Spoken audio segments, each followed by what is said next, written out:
Hey, what's going on, everybody? This is Tyrone back with Tech Life.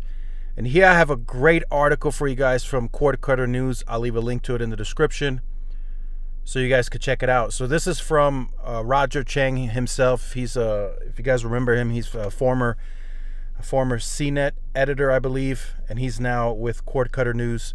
So T-Mobile finally tells the truth. It took them long enough. Why T-Mobile CEO doesn't see 5G home internet replacing cable. Right? He finally tells the truth. At first, they had a lot of competitive words against cable.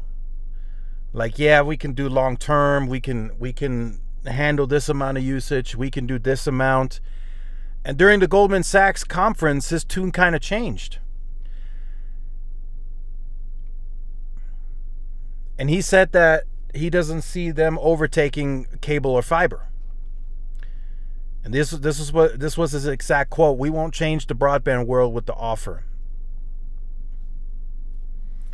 Right now, he says it's a new, fresh product, so it looks, you know, the numbers are big, so it looks like we're taking a lot of customers, but eventually that's going to settle down. And he stated this product is not for the heavy gamer. He said, although we can support that usage, we still think that this product is more for the average consumer, average household. Meaning, watches a few shows, sends a few emails, maybe, you know, streams some stuff online, whatever. That's about it. I don't think this product in their view is meant for the big household, right? The ones that heavily game. Let's say there's 3 rooms that game, 1 room that's streaming 4K content. That puts heavy strain on the network, and that will prioritize the network within, right? Not everybody. If the tower notices, from what I'm told, that there's heavy activity, stuff can slow down. So while everyone's gaming, they might be fine, but if the next person gets on the internet, it might, and just a basic stream, it might lag and buffer for them. So I'm glad that they're acknowledging that they no longer anticipate, you know, to take over all these cable customers, and that they're finally acknowledging, like, hey, look, we're now at 3.7 million 5G home internet customers. We may have to put together a separate capital plan to grow beyond that, but this product is more meant for the average basic consumer.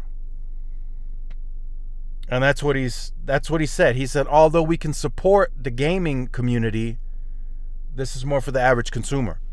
And as I've stated in many previous videos, there are certain things that T-Mobile does not offer to gamers right now that could even make this a primary gaming product.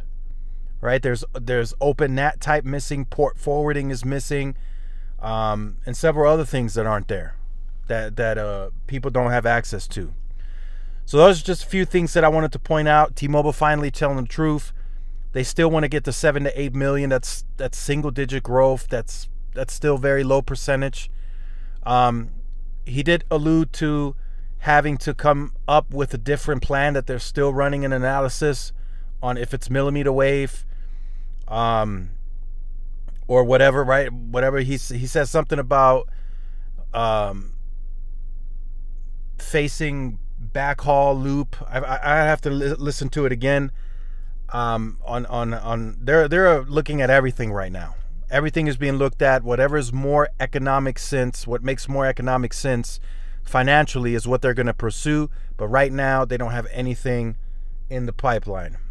So let me know what you think about that in the comment section down below. Look forward to reading your comments. Make sure you guys like, share, subscribe. I'll see y'all in the next one. Peace.